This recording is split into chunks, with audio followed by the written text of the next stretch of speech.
तो दोस्तों मेरे से तो 18 मई का इंतजार ही नहीं हो रहा। क्यों? क्योंकि 18 मई को विराट की रॉयल चैलेंजर्स बेंगलुरु और धोनी की चेन्नई सुपर किंग्स के बीच में सबसे बड़ा मैच खेला जाएगा। आई थिंक इस साल के आईपीएल के फाइनल से भी बड़ा मैच ये होने वाला है। क्यों? क्योंकि विराट और धोनी दोनों के लिए ये डू और डाई का मैच रहेगा। धोनी की सीएसके अगर ये मैच जीतेगी तो प्लेऑफ्स में पहुंच जाएगी, नहीं तो सीएसके प्लेऑफ्स की रेस से बाहर हो जाएगी। वहीं दूसरी तरफ विराट की आरसीबी अगर ये मैच हारेगी तो आरसीबी बाहर हो जाएगी। लेकिन अगर आरसीबी को प्लेऑफ्स में पहुंचना है तो फिर आरसीबी को ये मैच सीएसके से 18+ रनों से जीतना है। ऐसे में दोस्तों बड़ा सवाल ये है कि विराट की आरसीबी या धोनी की सीएसके, कौन सी टीम ज्यादा स्ट्रांग है? अब यार ये क्योंकि मैच ही इतना बड़ा है तो मैंने सोचा क्यों ना इस मैच के लिए मैं एक स्पेशल वीडियो ले आऊं। दैट्स व्हाई दोस्तों इस वीडियो में मैं इस मैच के लिए विराट की आरसीबी और धोनी की सीएसके दोनों ही टीमों की प्लेइंग 11 का फुल कंपैरिजन करने वाला हूं। बिल्कुल प्लेइंग 11 के हिसाब से हम दोनों ही टीमों के प्लेयर टू प्लेयर के बीच में कंपैरिजन करेंगे और जानने की कोशिश करेंगे कि बेंगलुरु या चेन्नई कौन सी टीम ज्यादा स्ट्रॉन्ग है। इस मैच को जीतने के लिए किस टीम के चांसेस ज्यादा हैं ये मैं आपको इस वीडियो के एंड में बताऊंगा। तो आप वीडियो को पूरा देखना, वीडियो बहुत इंटरेस्टिंग है। बट उससे पहले क्रिकेट और आईपीएल की हर अपडेट सबसे पहले पाने के लिए आप चैनल को सब्सक्राइब करके नोटिफिकेशन बेल को ऑन कीजिए। और मैं हूं आपका दोस्त Sagar Tripathi, the lawn journalist who does look like Chiku भैया, यानी कि मिस्टर विराट कोहली। चलिए दोस्तों पहले हम आरसीबी और सीएसके दोनों ही टीमों के ओपनर्स के बीच में कंपैरिजन कर लेते हैं। तो आरसीबी के लिए obviously Virat Kohli and Faf du Plessis opening करने वाले हैं। वहीं दूसरी तरफ सीएसके के लिए ऋतुराज गायकवाड़ और रचिन रविंद्र ओपनिंग करने वाले हैं। Let's compare Virat with Ruturaj. तो ऑब्वियसली दोनों ने इस आईपीएल में, विराट ने और ऋतु ने सेम से रन बनाए हैं, बट विराट भाई ने ऑरेंज कैप जीत ली है और ऋतुराज शायद थोड़ा स्लो खेल रहे हैं। विराट भाई का स्ट्राइक रेट भी ऋतुराज से अच्छा रहा है। विराट भाई ने इंपैक्ट वाले रन्स बनाए और आरसीबी को कई मैचेस विराट भाई ने अपने दम पर जिताए। तो यार क्लियरली ऋतुराज से विराट भाई जीत जाते हैं और आरसीबी को उनका पहला पॉइंट मिल जाता है।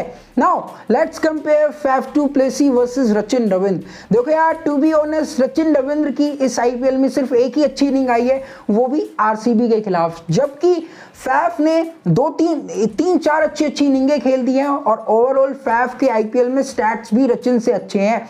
इसीलिए बेंगलुरु के कप्तान फैफ भी रचिन से जीत जाते हैं। और अब ओपनर्स का कंपैरिजन करने के बाद RCB they have got 2 points, Chennai they haven't got any point. चलिए दोस्तों अब हम आरसीबी और सीएसके दोनों टीमों के मिडिल ऑर्डर का भी कंपैरिजन कर लेते हैं। तो यार आरसीबी की प्लेइंग 11 में मिडिल ऑर्डर में खेलेंगे नंबर 3 पर रजत पाटीदार, क्योंकि जैक्स चले गए हैं। 4 पे ग्लेन मैक्सवेल खेलेंगे और नंबर 5 पर हमें महिपाल डोमरो नजर आएंगे। वहीं दूसरी तरफ चेन्नई के लिए नंबर 3 पर डैरिल मिचेल खेलेंगे, number 4 Shivam Dube and number 5 पर समीर रिजवी हमें नजर आ सकते हैं। Let's compare Daryl Mitchell versus Rajat Patidar. अब देखो मिचेल का नाम बहुत बड़ा है, लेकिन मिचेल ने ना चेन्नई के लिए इस आईपीएल में अभी लास्ट में ही फॉर्म में आए हैं। मिचेल की लास्ट 2-3 इनिंगें ही अच्छी थी, जबकि ऑन दी अदर साइड आप देखो रजत पाटीदार हमारे इंडिया के superstar, he is the next big thing यार। रजत भाई ने पिछले 7 मैचों में 5 हाफ सेंचुरीज बना दी आरसीबी के लिए। स्पेशली स्पिनर्स के खिलाफ तो स्पिन डिस्ट्रॉयर कहा जाता है रजत भाई को। दैट्स वाई रजत भाई आराम से मिचेल से जीत जाते हैं और आरसीबी को उनका तीसरा कंपैरिजन पॉइंट मिल जाता है। Let's compare Glenn Maxwell versus Shivam Dubey. अब देखो मैक्सवेल का नाम बड़ा रहा है, लेकिन इस सीजन दर्शन छोटे रहे हैं। मैक्सवेल ड्रॉप भी हो गए थे, लेकिन on the other side Shivam Dubey भाई ड्रॉप नहीं हुए और Shivam Dubey he is also the next big thing of Indian cricket. और अगर हम कह रहे हैं रजत स्पिनर्स को खेलने के लिए राजा हैं, तो वहीं शिवम दुबे भी स्पिनर्स के अगेंस्ट खेलने के लिए महाराजा हैं।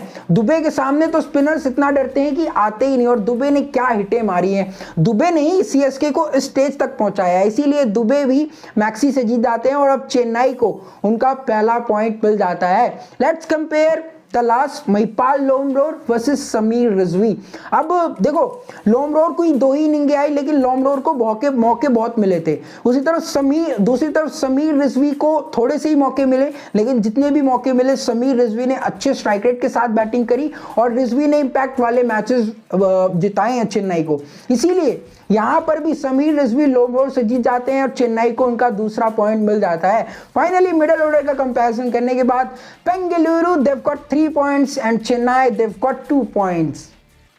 चलिए दोस्तों, अब हम आरसीबी और सीएसके दोनों टीमों के लोअर ऑर्डर की प्लेइंग 11 का भी कंपैरिजन कर लेते हैं।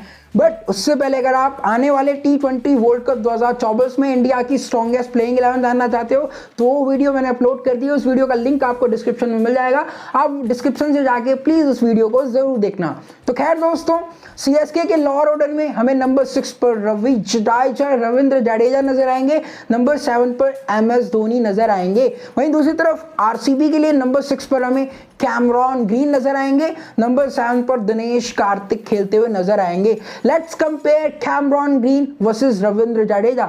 अब बेशक की ग्रीन दुनिया में बड़े नाम है, लेकिन Ravindra Jadeja, specially Jadeja, he is been a clutch player for Chennai.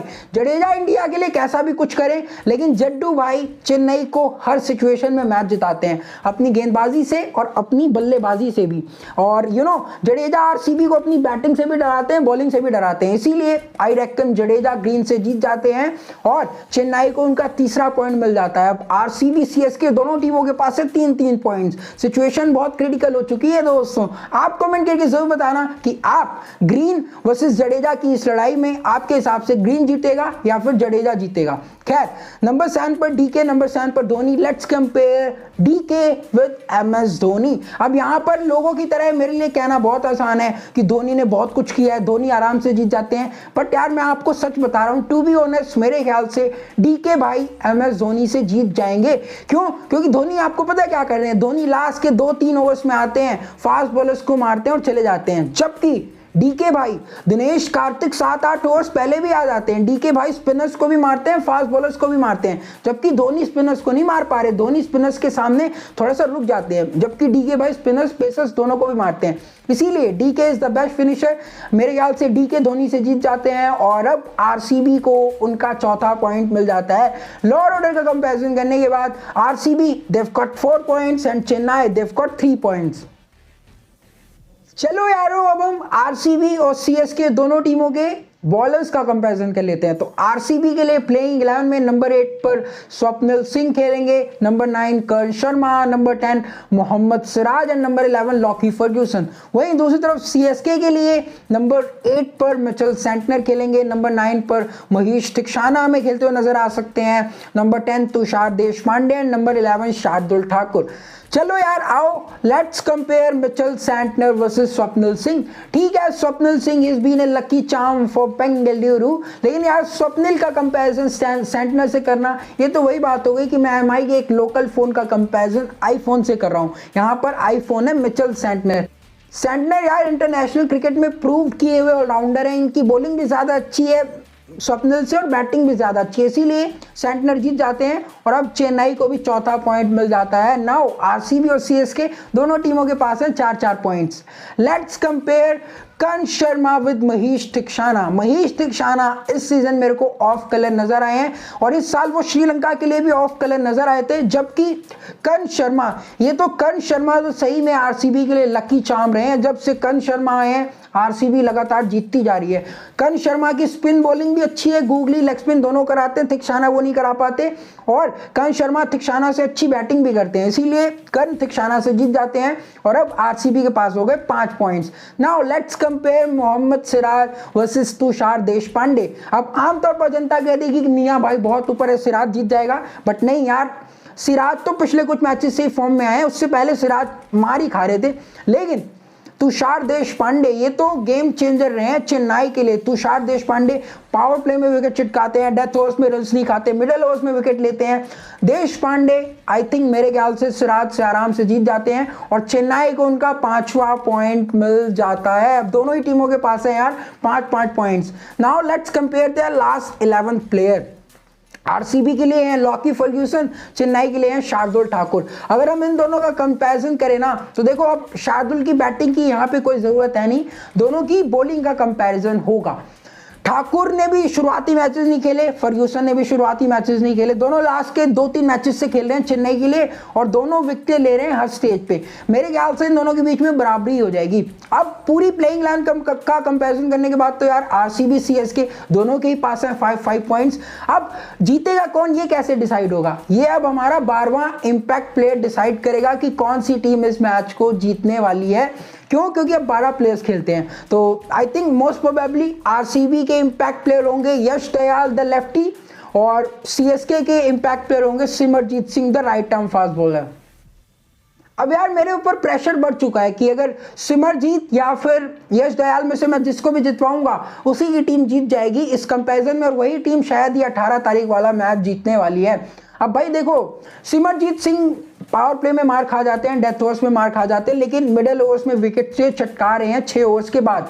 दूसरी तरफ आप देखो यश दयाल को, दयाल का स्किल सेट कितना अच्छा है। यश दयाल पावर प्ले में विकेट्स लेते हैं, मिडिल ओवर्स में he is a wicket taker और डेथ ओवर्स में रन ना देना, इकोनॉमिकल बॉलिंग कराना। आई थिंक यश दयाल तो इंडिया के नए मिचेल स्टार्क हैं। यश दयाल आराम से रौंद के क्या नाम है उनका, सिमरजीत सिंह, उनको रौंद के यश दयाल आगे निकल जाते हैं और आरसीबी को उनका 6ठा पॉइंट मिल जाता है।